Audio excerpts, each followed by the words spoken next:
Hello everyone, जय हिंद दोस्तों। आपके अपने यूट्यूब चैनल जीएस पाठशाला बाय एम तुषार में आप सभी का हार्दिक स्वागत है। जैसा कि पिछले लेक्चर में हमने मेटल एंड नॉन मेटल के बारे में डिस्कस किया था। ये हमारा क्लास 10 का केमिस्ट्री का चैप्टर है और आज हम इसी चैप्टर को कंटिन्यू करेंगे। हमारा ये नया नया लेक्चर है। आई होप आप स्वस्थ होंगे, मस्त होंगे, लाइफ को एंजॉय कर रहे होंगे। हमारे चैनल को लाइक और सब्सक्राइब करते रहें। जो भी क्वेरी हो आप कमेंट बॉक्स में कमेंट कर सकते हैं। हम पूरी कोशिश करेंगे आपकी प्रॉब्लम को सॉल्व करने की। ठीक है दोस्तों, चलिए बिना देर किए हुए हम अपने लेक्चर को कंटिन्यू करते हैं। आज हमारा ये नया लेक्चर है, हम इसी के बारे में डिस्कस करेंगे और हमने मेटल के कुछ केमिकल प्रॉपर्टीज के बारे में पिछले लेक्चर में डिस्कस किया था। आज ये हमारा मेटल्स से रिलेटेड ही कुछ प्रॉपर्टीज है, इनके बारे में डिस्कस कर लेंगे कि क्या है आज का। मैं थोड़ा सा पिछला वाला पार्ट भी हम इसमें इंक्लूड कर दे रहे हैं थोड़ा सा। ये देख सकते हैं आप, metals not react with oxygen. पिछले लेक्चर में मैंने बताया था कि मेटल्स जो होते हैं वो सेम रेट से हर एक मेटल सेम रेट से ऑक्सीजन के साथ रिएक्ट नहीं कर सकता है। सबके पास अपनी अलग अलग प्रॉपर्टीज होती हैं जिसकी वजह से वो एक दूसरे के साथ रिएक्ट कर सकते हैं। ठीक है, आई होप मेरी बातें आप समझ रहे होंगे। जैसे सोडियम हो गया, पोटेशियम हो गया, ये ऐसे मेटल्स हैं जो क्या है, जो ऑक्सीजन से अटैच होते ही ये क्या हो जाते हैं, बर्न हो जाते हैं। ठीक है, तो इनका कंडीशन ही अलग है, तो इनकी प्रॉपर्टीज है। बट और भी ऐसे हैं जैसे आयरन, आयरन भी मेटल्स है, बट ये ऑक्सीजन से रिएक्ट तो करता है, but क्या कह सकते हैं, बहुत स्लो प्रोसेस होता है। इनका रेट डिफरेंट है in comparison to sodium and potassium. ठीक है, आई होप मेरी बातें आपको समझ में आ रही होंगी। चैनल को तुरंत लाइक और सब्सक्राइब करें। ठीक है दोस्तों, और जितना हो सके आप हमारे लेक्चर को भी शेयर करें और हमारे चैनल को भी शेयर करते रहें। ठीक है, चलिए।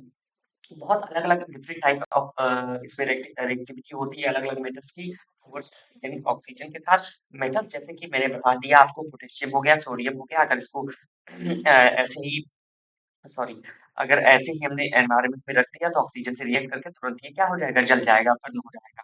ठीक है, तो ऐसी इनकी प्रॉपर्टीज है।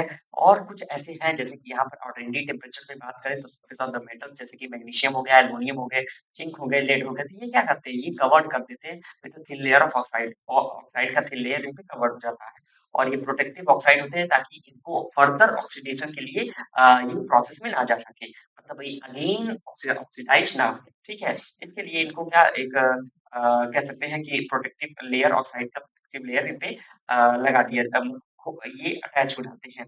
ठीक है, यहाँ पर आप देख सकते हैं iron, iron does not burn on heating. Heating पे आयरन चलता नहीं, लेकिन इसके जो आयरन फिलिंग्स होते हैं वो क्या हो जाएंगे, अगर आप फ्लेम ऑफ बर्नर के पास ले जाए तो ये क्या जलने लगते हैं। कॉपर जैसे है, copper does not burn, copper जलता नहीं है। के हॉट मेटल्स हैं जो कि क्या है कि कॉपर अगर ऑक्सीजन के साथ रिएक्ट करेगा तो ऑक्साइड बना देगा, कॉपर ऑक्साइड, जो कि ब्लैक ब्लैक कलर का लेयर पे आ जाता है। ठीक है, सिल्वर एंड गोल्ड जो है वो रिएक्ट नहीं करते हैं एंड इवन हाई टेम्परेचर, अगर हाई टेम्परेचर पे भी है तो भी वो रिएक्ट नहीं करते हैं। ठीक है, ऑक्सीजन के साथ। ठीक है दोस्तों, आई होप मेरी बातें आपको समझ में आई होगी। तुरंत चैनल को लाइक और सब्सक्राइब कर दे। ठीक है दोस्तों, चलिए आगे हम मूव करते हैं। एनोडाइजिंग, एनोडाइजिंग क्या है, एक प्रोसेस है जिसके थ्रू हम क्या कह सकते हैं कि ये ऐसा प्रोसेस है जो कि क्या करता है, एक थिक लेयर, मतलब मोटा लेयर ऑक्साइड का ऑक्साइड का ही एल्युमिनियम पे sorry forming a thick layer of aluminium, aluminium का एक thick layer, thick oxide layer का फॉर्मेशन कर जाता है। इसी प्रोसेस को क्या बोलते हैं, एनोडाइजिंग बोलते हैं। ठीक है, आई होप मेरी बातें आपको समझ में आ रही होंगी। Aluminium develops thin oxide layer when exposed to air.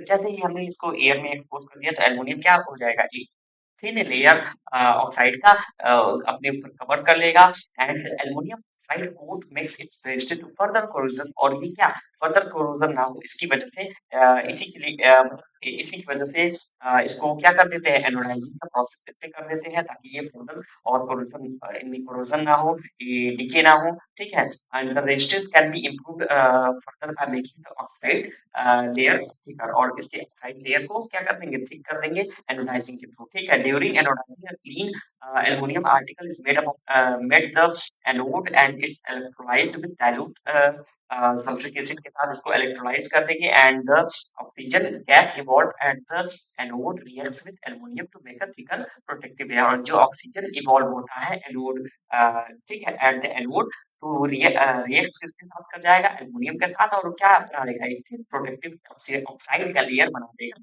और यही जो ऑक्साइड का लेयर है, ये can be dyed easily and to give aluminium articles an attractive finish, और इसी की वजह से एल्युमिनियम में फिनिशिंग आ जाती है। ठीक है दोस्तों, आई होप मेरी बातें आपकी समझ में आ रही होगी। और चलिए आगे हम मूव करते हैं। हम मैं इसको हाईलाइट कर देता हूँ, आप इसको बहुत ध्यान से इसको पढ़िएगा। ये 1 नंबर के क्वेश्चन में आ जाते हैं। एनोडाइजिंग एनोडाइजिंग क्या होता है, डिफाइन एनोडाइजिंग, ठीक है? तो इनके बारे में आप पढ़ लेंगे।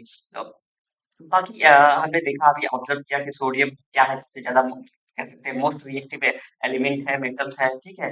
और रिएक्शन इनका, मैग्नीशियम क्या है, तो लेस विग्रस होता है in comparison to sodium, and but burning in oxygen does not help to decide about the reactivity of zinc. And zinc और कॉपर और लेड का भी हमने किया था अभी।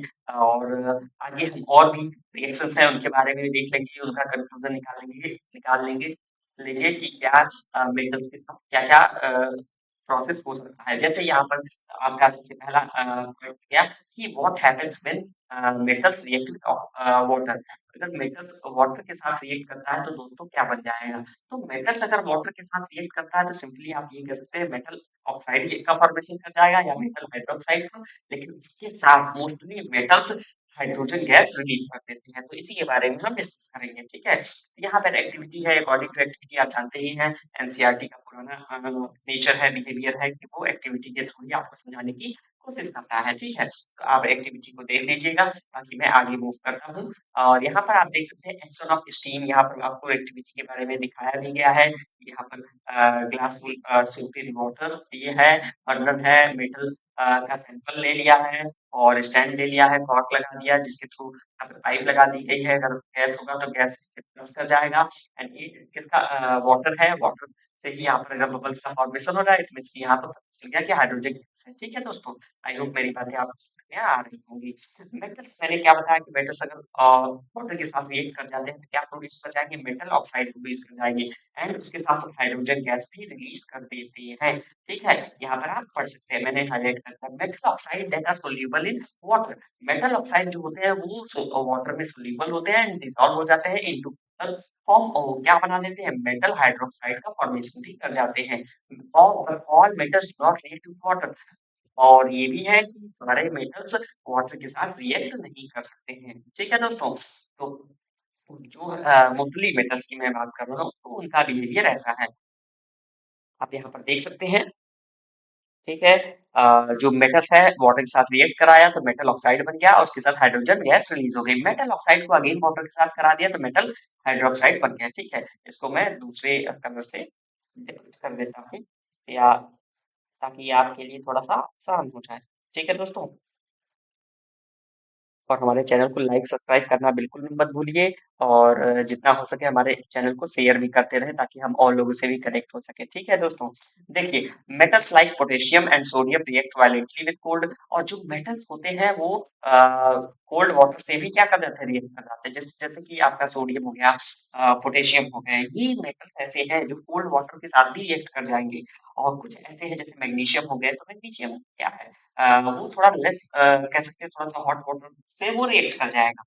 बाकी जो है आपके आयरन हो गए, तो और भी मेटल्स हैं, तो वो मेटल्स जो होते हैं वो उनके साथ अगर आप स्टीम वाटर भी ले लेते हैं तो भी वो रिएक्ट कर जाएंगे। तो ये एक आपको रिएक्टिविटी सीरीज याद होनी चाहिए। मैंने अपने शॉर्ट वीडियोस में रिएक्टिविटी सीरीज का एक ट्रिक बना के मैंने डाल दिया है ताकि आपको याद करने की भी जरूरत पड़े, काफी इजिली आप हैंडल कर पाएं इन उन चीजों को। ठीक है दोस्तों, आप तुरंत विजिट करिए हमारे केमिस्ट्री शॉर्ट ट्रिक वाले में, आप शॉर्ट वीडियोस में जाके देखिए, वहाँ पर आपके लिए ट्रिक मौजूद है। ठीक है, और जितना हो सके उसको शेयर भी करिए ताकि और लोग भी इसका बेनिफिट और फायदा उठा सके। ठीक है, चलिए, metals like potassium and sodium react violently with cold water. In case of sodium, अगर सोडियम और पोटेशियम के बारे में अगर मैं बात करूं तो यहाँ पर मैंने बता ही दिया था कि ये काफी तेजी से क्या बहुत वायलेंट और बहुत ज्यादा अमाउंट ऑफ हीट जनरेट करते हैं जिसको एक्सोथर्मिक कहते हैं। And evolve hydrogen gas immediately catch fire, और क्या हो जाता है, जो तुरंत ये कैच मतलब आग लग जाएगी। ये हाइड्रोजन गैस के साथ रिएक्ट कर रिलीज करते हैं, हाइड्रोजन गैस को रिलीज करते हैं और वहाँ पर क्या हो जाता है, वहाँ पर तुरंत आग लग जाती है, ठीक है? बर्न हो जाते हैं। तो यही है कि हाईली अमाउंट ऑफ एनर्जी ये रिलीज़ करते हैं। ठीक है दोस्तों? यहाँ पे पोटेशियम है, पोटेशियम आप देख सकते हैं वाटर के साथ ट्रीट किया तो पोटेशियम हाइड्रोक्साइड बना लिया, H2 गैस भी रिलीज़ हो गए और उसके साथ-साथ heat highly amount of energy heat energy evolve हो जाता है। ठीक है? सोडियम भी वही प्रोसेस है, सोडियम हाइड्रोक्साइड बना लिए वो एंड हाइड्रोजन गैस रिलीज़ हो गया, उनके साथ-साथ हीट एनर्जी भी रिलीज़ हो गया। The reaction of calcium with water is very is less violent. Calcium का होता है वो काफ़ी मैंने बताया था कि इनके अलावा जो भी है वो कम वायलेंट है और हीट जो इवॉल्व होता है वो फायर को कैच नहीं करते हैं, ठीक है? बट सोडियम पोटेशियम कर लेते हैं। तो इस बात का आप ध्यान रखेंगे। यहाँ पर देख सकते हैं कैल्शियम वाटर के साथ रिएक्ट किया, कैल्शियम हाइड्रोक्साइड बना लिया, ठीक है? कैल्शियम हाइड्रोक्साइड बना लिया, एक एक्वस नेचर का एंड हाइड्रोजन गैस रिलीज़ कर गए।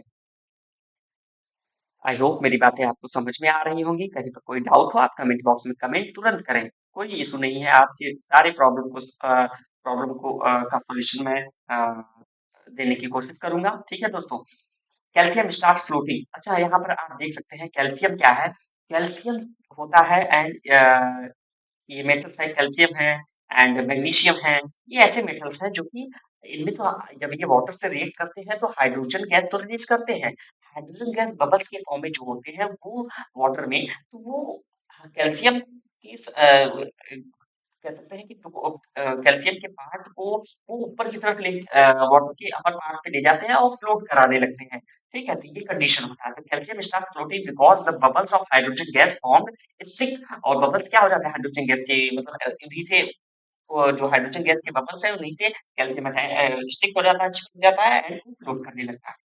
ठीक है, मैग्नीशियम भी है, magnesium does not react with cold water से नहीं रिएक्ट करता है but it react with hot water. मैंने बता दिया था पहले मैग्नीशियम हाइड्रॉक्साइड फॉर्मेशन कर जाएगा एंड हाइड्रोजन रिलीज़ हो जाएँगे। It also starts floating due to the bubbles of hydrogen gas, ठीक है? इनका भी काम वही है कि क्या करेंगे ये बबल्स के फॉर्म में आपका बबल जो हाइड्रोजन गैस के बबल्स हैं उससे स्टिक होकर और ये फ्लोट करना स्टार्ट कर जाएँगे। ठीक है दोस्तों? आई होप मेरी बातें आपको समझ में आ रही होगी। और यहाँ पर मेटल्स जैसे आप देख सकते हैं मेटल्स में हाईलाइट कर दे रहा हूँ ताकि आपको समझने में कोई प्रॉब्लम ना हो और थोड़ा सा हाईलाइट रहेगा तो आपको इजीली आप उस चीज को कैच कर पाएंगे। ठीक है दोस्तों? तो आप देख लीजिएगा आप लोग मेटल्स लाइक एल्युमिनियम है, आयरन है, जिंक है, ये रिएक्ट नहीं करते हैं कोल्ड वाटर से एंड हॉट वाटर से बट ये स्टीम से ही रिएक्ट कर जाते हैं but they react with and क्या बना देंगे मेटल ऑक्साइड का फॉर्मेशन कर जाते हैं। ठीक है दोस्तों? तो मेटल ऑक्साइड का फॉर्मेशन कर जाएंगे और उसके साथ साथ हाइड्रोजन गैस भी रिलीज कर जाएंगे एंड यहाँ पर आप रिएक्शन देख सकते हैं एल्युमिनियम को रिएक्ट करा दिया वाटर के साथ एल्युमिनियम ऑक्साइड का फॉर्मेशन हो गया Al2O3 and hydrogen gas release हो गई। आयरन को रिएक्ट कराया वाटर के साथ तो आयरन ऑक्साइड का फॉर्मेशन हो गया। ठीक है? Fe3O4 एंड 4s2 के फॉर्म में गैस रिलीज हो गए। हाइड्रोजन गैस मेटल्स कुछ मेटल जैसे lead copper silver and gold ये रिएक्ट ही नहीं करते वाटर के साथ। ठीक है?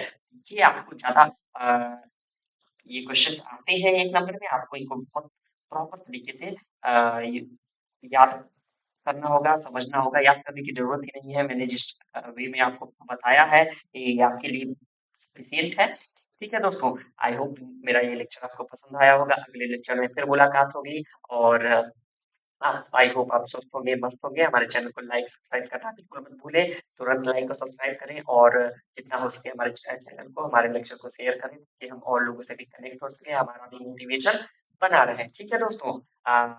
आज के लिए इतना ही रखते हैं। Thank you very much. जय हिंद दोस्तों।